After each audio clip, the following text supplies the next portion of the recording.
Hello everyone. In this video, we are going to look at the question print KPC. Now this question is quite similar to the get KPC question, but instead of storing the values in an array list, we are just going to print them as we get our recursion result. So let's try to see this. These are my codes. Okay, I have these codes. And what do I have to do is that let's say I have a number 479. Right, I have a 479 number, and let's imagine this as a Nokia phone. You have a Nokia phone, and on the fourth number you have some digits, right? So on the fourth number you have JKL digit. For 7 you have TU. For 9 you have YZ. So on fourth, if I press 4, I would get J, K, and L. For 7, I would get T and U. For 9, I would get Y and Z. Right, I would have these numbers.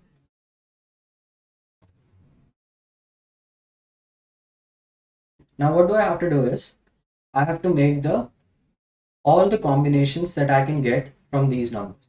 So one combination would be J, T and Y, J, T and Z, K, T and Y, K, T and Z. Then similarly J, U and Y, J, U and Z, K, U and Y, K, U and Z, L, T, Y, L, T, Z, L, U, Y, and U, Z. So I have to get all these combinations that I can get. Okay, let's make a tree for this. We're going to do the same thing that we did in get subsequence. So for let's say 479, I would have two things. No, I would have, I'm going to make, I have JKL, right, for 4.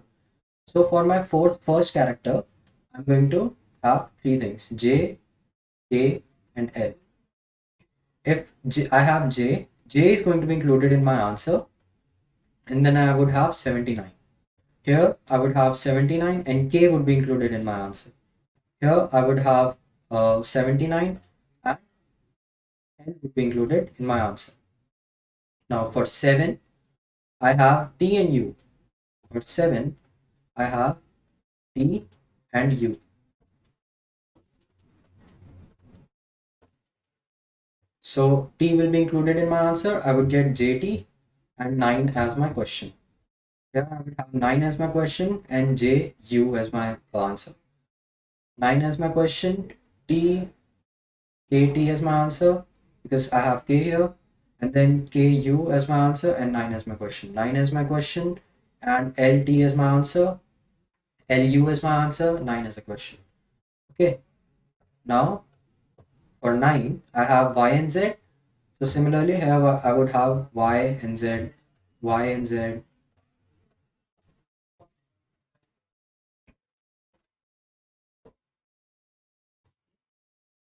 Right, and Y would be included. So JT and Y, JT and Z, JU and Y, JU and Z, KT and Y, KT and Z, KU and Y, KU and Z, and so on.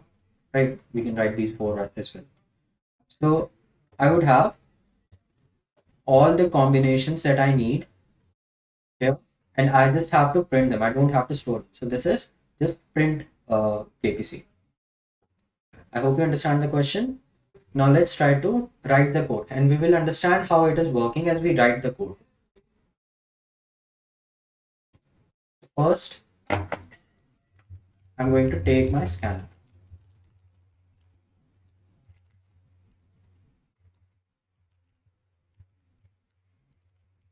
And then I would have my string.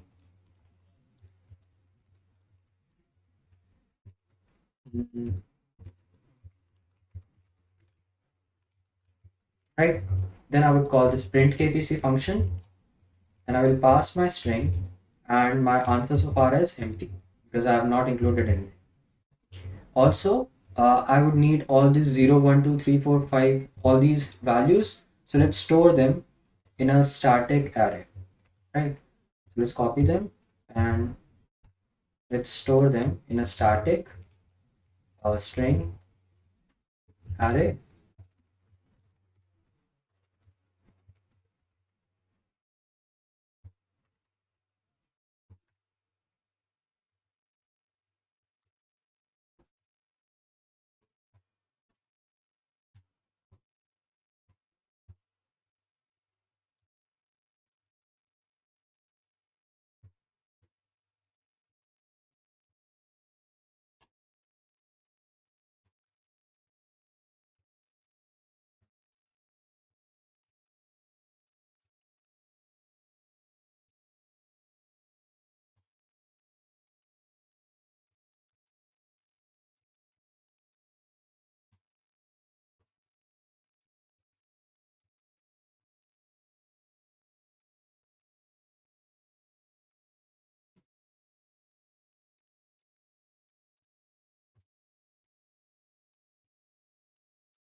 So now I've stored all my characters in a static array. And what do I have to do is now I'm going to make my function. So the first thing that I have to do is I will take the character out. Okay, so char ch, let's say str.char@, and this is a zeroed index. Now I will have a rest of the string. So rest of the string str, rest of the string would be str dot substring and from 1. Okay, so what do I have to do is I have to take the character at that position. So I can say, let's call this, I'm not named this function, so let's call this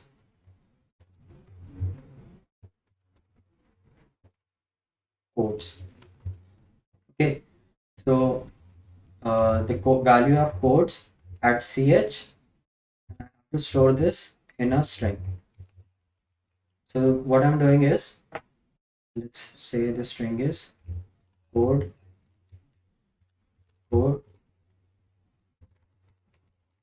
at ch.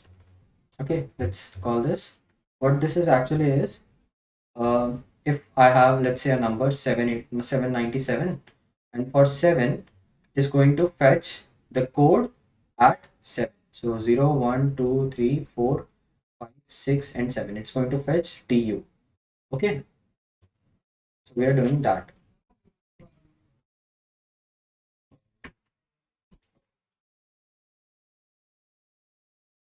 But here you can see that ch is a character, and I can't access the value of a character of a array using character, right? This is a character, right? Ch is a character, but I cannot access the value of a code by using a character. What I'm trying to say is, I have something like this. I have a character 7 here. I have 797, right? I take the first character out, and this is in the form of a character. This would have some ASCII value. This 7 is represented by an ASCII value. So this would have some ASCII value. If I just convert this to integer, I would get an ASCII value. But I don't need that ASCII value. What I have to do is, I just need a 7. I don't need the ASCII value. I just need the 7. So how do I convert this to an integer? I'm going to subtract 0 from it. What this does is, it's going to take the ASCII value of 0, and it's going to subtract it from 7. I don't know what the ASCII value of 0 is. I don't know what the ASCII value of 7 is. But I know that the difference of these two ASCII values will always be 7. You know why? Because let's say the ASCII value of 0 is 100. And then the ASCII value of 7 will obviously be 107. Then the difference that I get would always be 7. Right? So what we are trying to do is, we are going to subtract 0 here. We will subtract 0 of the character value. So it is going to subtract the ASCII value from my character. So I get the right index. Okay. Now I have to run a loop on this code that I get. So code at ch dot length and then plus plus I, right? Let's full screen this. Okay, now I have to call the function. So I'll call print kpc and I'll have str and I'll have my answer or answer so far, and I'll include the character that I get at that value. So what I'm doing here is, the first thing that I did was I take, let's say I have 745. I have this string. I'm going to take the 7 out here. This is in the form of character. I have the rest of the string as 45, right? This is a string here. This is going to give me a 7 value. Okay. This is equals to 7, which is 7 7 of ASCII value minus 0th ASCII value. Then I would get the code at that position. So I would get the code at 0, 1, 2, 3, 4, 5, 6, and 7. I get TU. I get TU at my code at CH. So code at CH is equals to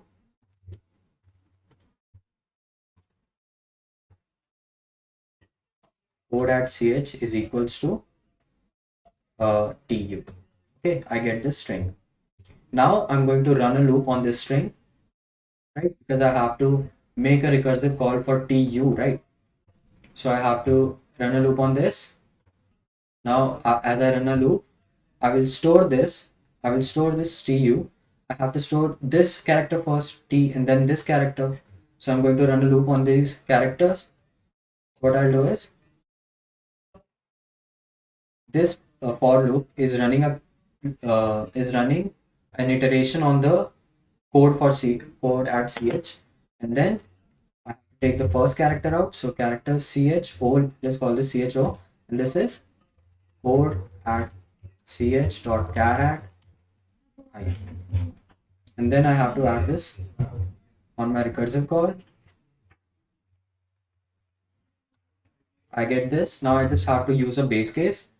So this would be str dot length is equals to 0. If my rest of the string is empty, then I just will print the answer, and then I'll return. Okay, so this is my code. Let's try to run this.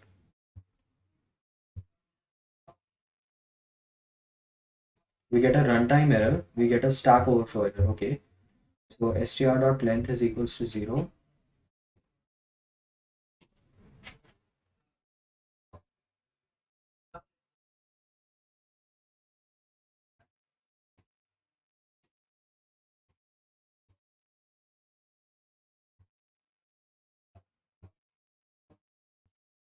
So I'm sorry for the pause. The error was actually in this line, which is print kpc, and here I was passing str instead of the rest of the string. Okay, so now let's run this.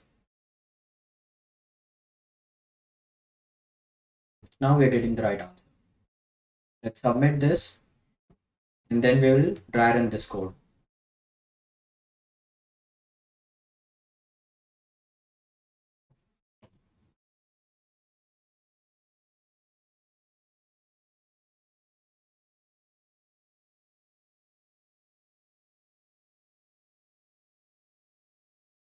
Okay, so we are getting the right answer.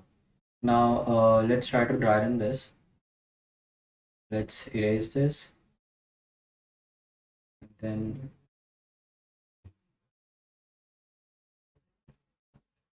take this code.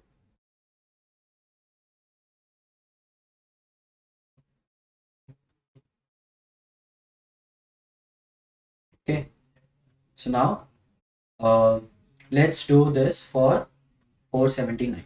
Okay, and for 4 I have let's see, the characters I have for 4 are JKL, TU, and YZ. JKL, TU, and YZ. Okay, so let's dry run this. First, I have 479 as my str and nothing as my answer so far. This condition is just going to be skipped. I have char as my 4, rest of the string is 79. Then the code that I get is, at here I get the value of 7, right? Because this is character 7 minus character 0 would give me 7 as an integer. Then I would get the code at ch, which is jkl. So the code at ch is jkl. Now let's make a tree. So we have 479, and now for 4 I have I'm going to run a loop for I equals to 0, and this is here. I'm at this point, so I'm going to do j, right? I'm just going to make a call for j right now, but here I would have j, k, and l, right? Now at this point, I get the first character, which is j, and then I add my answer. So my answer would be j, and then I will pass the rest of the string 79, right? Then as I make this call, I will go here. Now my str is 79. My answer so far is j. Okay, here my character is 7 again. Okay, I had 479, right? So now I have my character as 7. Oh, last time I wrote 7 here, but it was 4 actually. My bad. Here I have 7, then I have 9 here, and then here I have a character at 7, so this would be integer at 7, and then I would get tu here. Okay, I would get tu as a string. My code at ch is tu. Now I will run a loop at code at ch.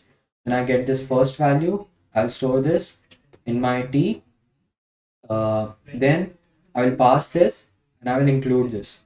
So let's already make a call. This would be for t and u, but now we are working for t only. So this would be 9 and it will be included. So j and t. Okay. Let's move this to the side.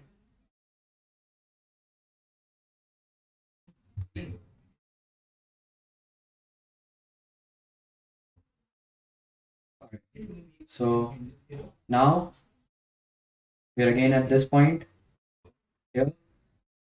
Now my answer is JT. So my answer for is JT, and my string is 9, right?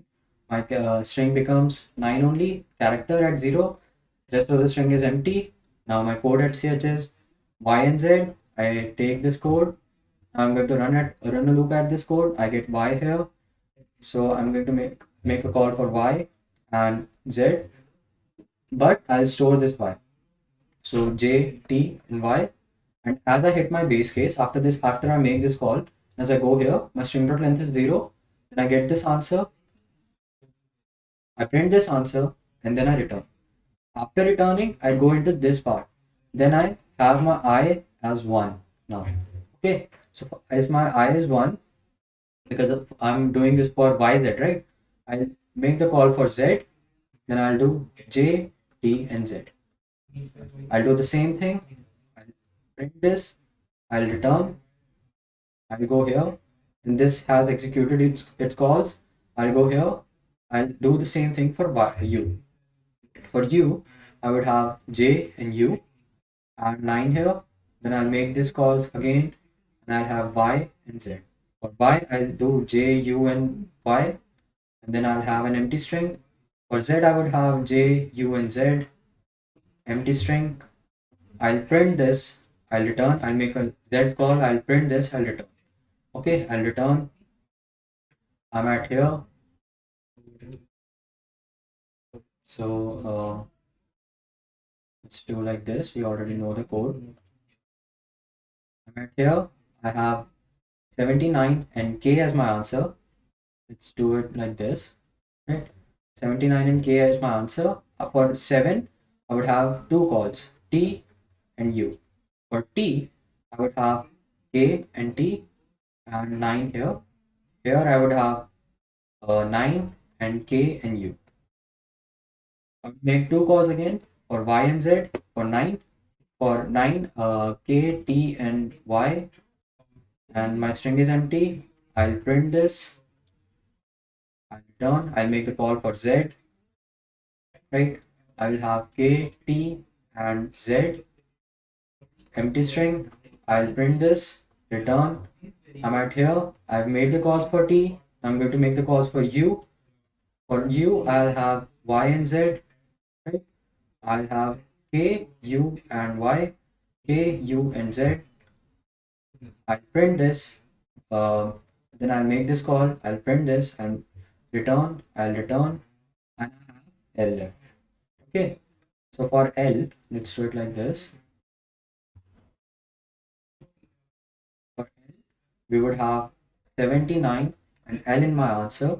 And then I will make two calls for 7, which is T and U. For T,